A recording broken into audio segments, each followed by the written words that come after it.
Em nome do Pai, do Filho e do Espírito Santo. Meus caríssimos irmãos em nosso Senhor Jesus Cristo, nós começamos hoje o domingo, o primeiro domingo missionário, e isso nos deve fazer colocar nos das nossas preocupações espirituais as intenções dos missionários, daqueles que em nosso nome ou em nosso lugar, em nome da igreja, vão levar o evangelho a todos os lugares, a todo mundo, como Jesus mandou, e ensinai.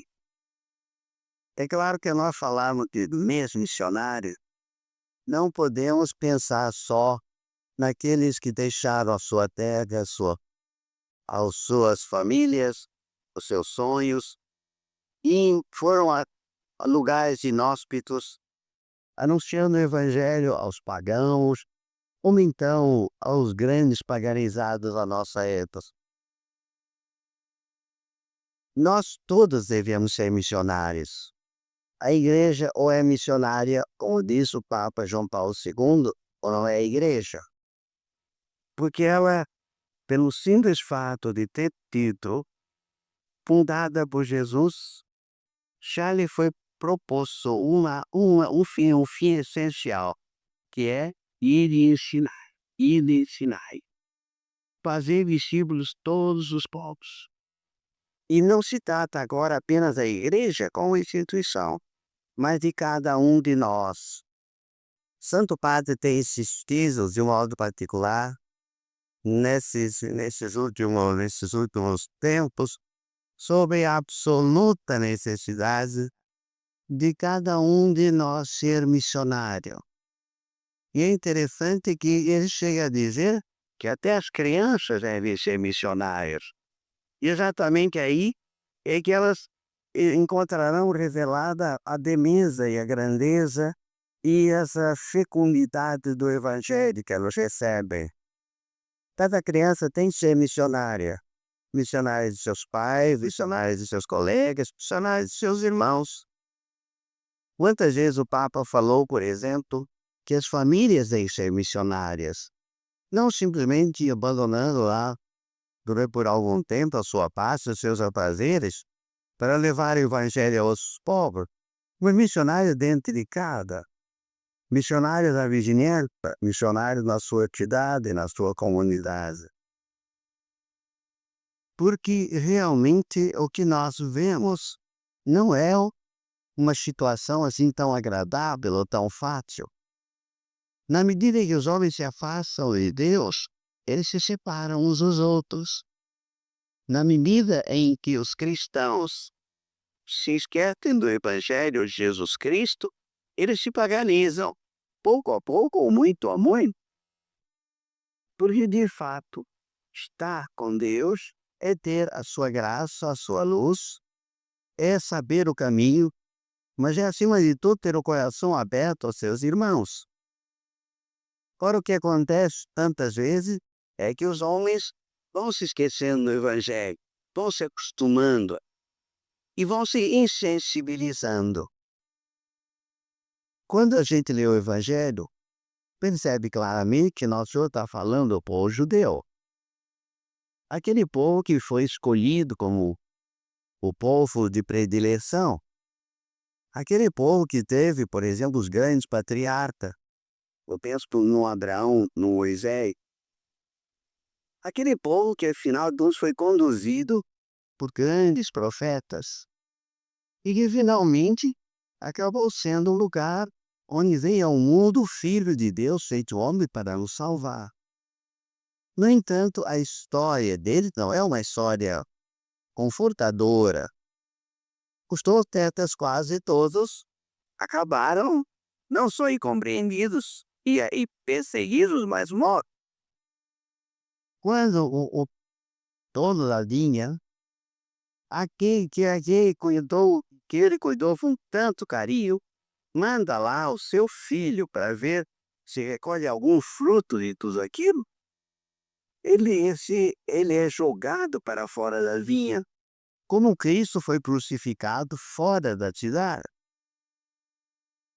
Também nós dizemos, e agora?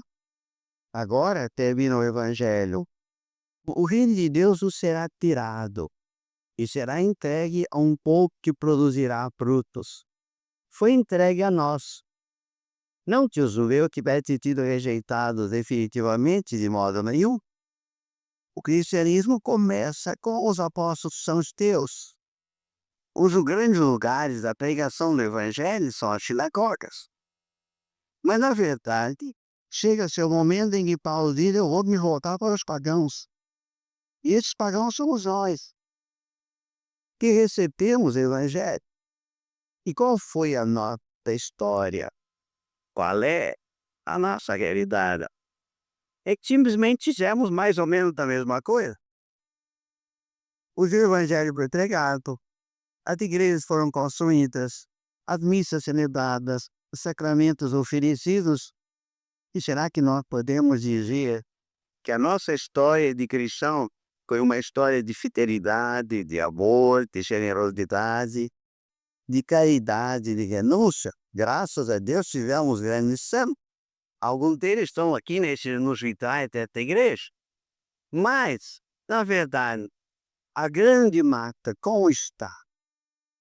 Será que nós chegando hoje aqui a Nápoles, podemos dizer que a nossa cidade, nascida assim, debaixo do olhar de Santana, com o carinho de São Francisco, será que ela é uma cidade cristã? É uma cidade realmente que dá a Deus um pouco do muito que Deus lhe dá? Que procura, como pede São Paulo, dizer assim, uma vida de santidade, ocupai-vos de tudo que é verdadeiro, respeitável, justo, puro, amável, honroso, tudo que é virtude ou de qualquer modo mereça louvor. Praticai o que aprendestes e recebestes de mim, ou que de mim vistes e ouvistes. Será que aqui a promessa de Paulo, assim o Deus da paz estará convosco, não acontece na nossa família, nas nossas comunidades? Porque realmente nós esquecemos de praticar aquilo que aprendemos. Somos cristãos, sim, sem dúvida alguma. Vamos, até estamos aqui na missa de domingo, no horário ainda bastante difícil, porque é antecipado. Num dia de chuva, ótimo, sem dúvida, merecemos muito louvor. Mas é preciso lembrar que nós viemos aqui não para confortar a nossa consciência, quem sabe não muito tranquila, mas viemos aqui nem só para termos um momento assim de tranquilidade, de alegria, mas viemos aqui para sair daqui levando ao mundo onde vivemos aquela mensagem de salvação que Cristo nos deu. Quando aquele jovem pergunta a Jesus: o que devo fazer para entrar na vida eterna? Jesus responde: pratica os mandamentos. Na verdade, ama a Deus que faz a sua vontade. A partir desta hora ele começa a perguntar se realmente eu sou cristão ou sou suficientemente cristão. Eu começo a perguntar se, na verdade, aquilo que se fala aqui dos judeus, não só já na primeira leitura, quando se descreve de uma forma tão maravilhosa essa vinha, de que o dono cuida tanto e ele prepara com tanto carinho, que ele acaricia como se fosse a sua filha mais querida, aquela vinha que eram os judeus, não somos nós. Pensemos um pouco naquilo que nós recebemos. Tudo que há, e bom Deus põe à nossa disposição. Não só o sol e a chuva, as estrelas e os pássaros, e as flores e os frutos, mas cada instante da nossa vida é uma graça. É um presente, é um dom do amor de Deus. E qual é a nossa resposta? Qual é a nossa resposta? Nós devemos ser missionários, mas para sermos missionários, precisamos começar Exatamente, tornando-nos capazes de dizer como São Paulo diz. É engraçado. Ele está escrevendo aqui aos Filipenses e dizendo a ele como é que eles devem viver. E num certo momento diz assim: praticar o que aprendei ou recebestes de mim, ou que de mim vistes e ouvistes. O missionário, isto é, o cristão autêntico, é aquele que é capaz de dizer aos outros: façam o que vocês estão vendo em mim. Falar é muito importante. Falar, sem dúvida alguma, é abrir a porta da fé, o irmão. O próprio São Paulo diz que a fé vem pelo ouvido. Então é necessário anunciar o Evangelho, anunciar Jesus. Mas é preciso não esquecer também que a forma mais prática de levar os nossos irmãos a Cristo é fazermos nós mesmos uma mensagem de Cristo pela nossa vida, pela nossa dedicação, pela nossa caridade, pela nossa gratidão, por tudo aquilo que afinal faz o encanto da vida dos santos e multiplica a fecundidade do Evangelho. Do outro lado, é preciso que nós não nos iludamos. Quando eu penso na vida dos santos, eu fico assim, às vezes, muito preocupado. O santo não é aquele sujeito que é aplaudido a todo momento, que é entronizado em cada festa, e é louvado e agradecido depois de não sei quantos milagres. Não. O santo é, normalmente, aquele que é perseguido, aquele que é incompreendido, aquele que é colocado no ostracismo, aquele a quem não se agradece nada. Aliás, pode observar que mesmo nós estamos muito afoitos para pedir a Deus todas as coisas. Fazemos promessas para tudo. Agradecer é outra coisa. Muitos poucos agradecem. A lição do Evangelho do leproso que volta quando os outros nove foram curados é afinal o pão nosso de cada dia. Mas não é só o pão nosso de cada dia, os outros em relação a nós. E nós sentimos muita ingratidão. É o pão nosso de cada dia de nós em relação aos outros. Pedimos, pedimos, pedimos, mas na hora de agradecer, se agradecemos é talvez esperando um novo presente, um novo serviço. Me recordo uma vez, uma pessoa veio para mim e disse: "Ô, seu bispo, eu vim aqui para agradecer, porque afinal o senhor me desculpe, foi tudo tão bom, deu tudo tão certo." E eu fiquei até encantado. Eu disse: "Meu Deus, até que aparece alguém que agradece." Fiquei um pouco pensando na passagem dos leprosos. Mas depois, muitos agradecimentos, muitos louvores, que já estavam me incomodando, a pessoa me disse: "O senhor agora não poderia fazer alguma coisa pelo meu primo, pelo meu tio, que está nas mesmas condições?" Então, eu aí me desencantei. Todo aquele meu enlevo se reduziu a nada. Porque, de fato, pensou em agradecer quando se sentiu necessitado de um novo serviço. Isso acontece conosco e fazemos tão pouca coisa, ou fazemos quase nada. Imagine com Deus, que é bondade, misericórdia, generosidade, em amor, que derrama no coração de cada um de nós, e nós sempre recebendo, e quase nunca agradecendo. O missionário, aquele que anuncia o evangelho, aquele que quer ajudar ele, não tem que saber perfeitamente uma coisa, que no momento em que eu procuro ajudar o meu irmão, eu estou tocando, mesmo sem querer, as suas feridas. Estou apontando as suas falhas. Não quero pressioná-los, mas eu estou apontando.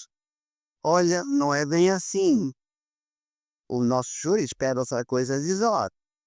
E o que vai acontecer? No momento que alguém toca na minha ferida, dói. E no momento em que a dor está em mim, aparece a revolta, ou então a reação, uma reação de é comum, são comum, de registro. Quem sabe até nós, agora você também não é santo. Como quantas vezes disse aos santos, e às vezes isso é tão sério, que é eles que anunciaram o evangelho, ou é eles que apontaram o caminho, mas ao mesmo tempo foram obrigados a tocar nas feridas para curá-las, para desinfetá-las.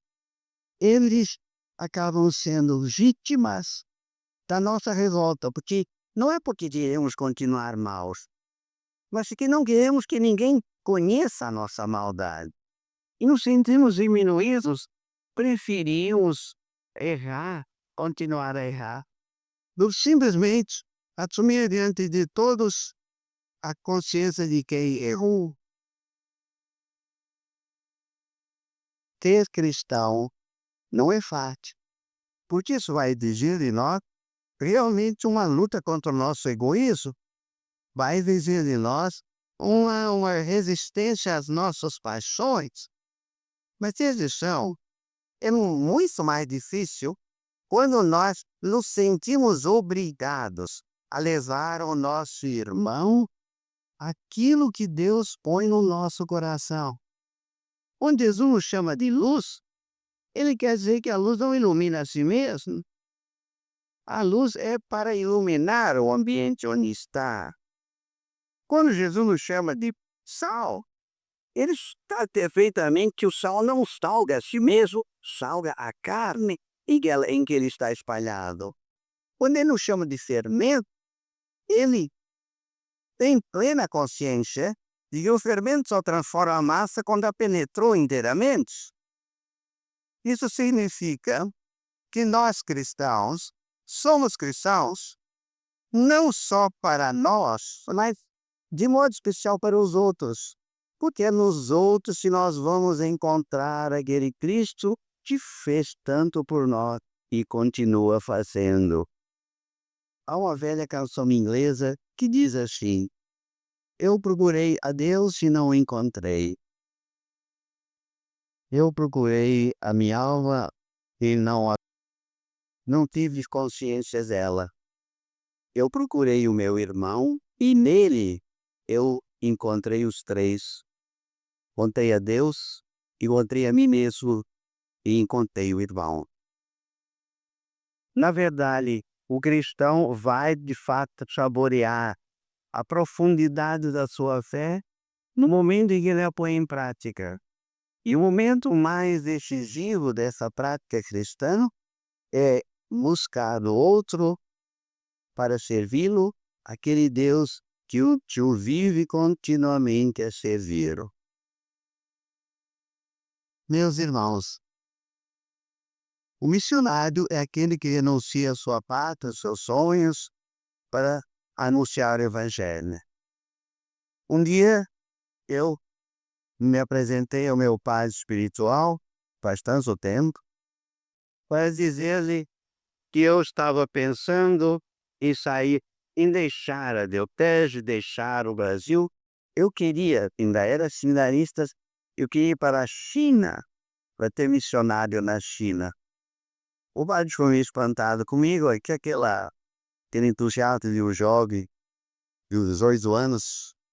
E ele então, espera, vamos pensar, vamos rezar. Alguém soube da história e foi falar com o meu bispo, e ele não ficou nada contente, foi me procurar no seminário, e depois me disse: escuta, você tem que ser missionário sim, mas não sei ir lá para a China. Aqui há muitos pagãos no asfalto, você precisa ser missionário do asfalto. Na verdade, cada um de nós tem que ser missionário. E ser missionário não é ir lá para as choças dos índios somente. Isso também, principalmente, e nisso a gente vê o heroísmo. Nem lá para a China, nem para os países que, afinal de contas, nunca conheceram a Cristo. Cada um de nós tem que ser missionário onde ele está. Ou como disse a Teresinha, padroeira das lições, eu devo florescer onde Deus me planta. Para isso, pensemos um pouco naquilo que foi isso e saibamos que se nós não nos colocamos totalmente na nossa vida cristã, jamais teremos missionários. Mas também não esperemos a gratidão, louvor dos homens, pelo fato de nós anunciarmos Jesus, que é caminho, verdade e vida. Quem quiser seguir a Cristo, quem quiser anunciar Jesus, é preciso estar disposto a se deixar pregar como ele foi na cruz. Claro, isso é apenas um instante, depois é a ressurreição, a alegria e a paz. Rezamos a Nosso Senhor que, pensando nessas coisas, nós possamos sair daqui com uma disposição mais aprofundada, mais acurada, de fazermos do Evangelho não só o encanto de algumas horas, mas os segredos de toda a nossa vida. Em nome do Pai, do Filho e do Espírito Santo.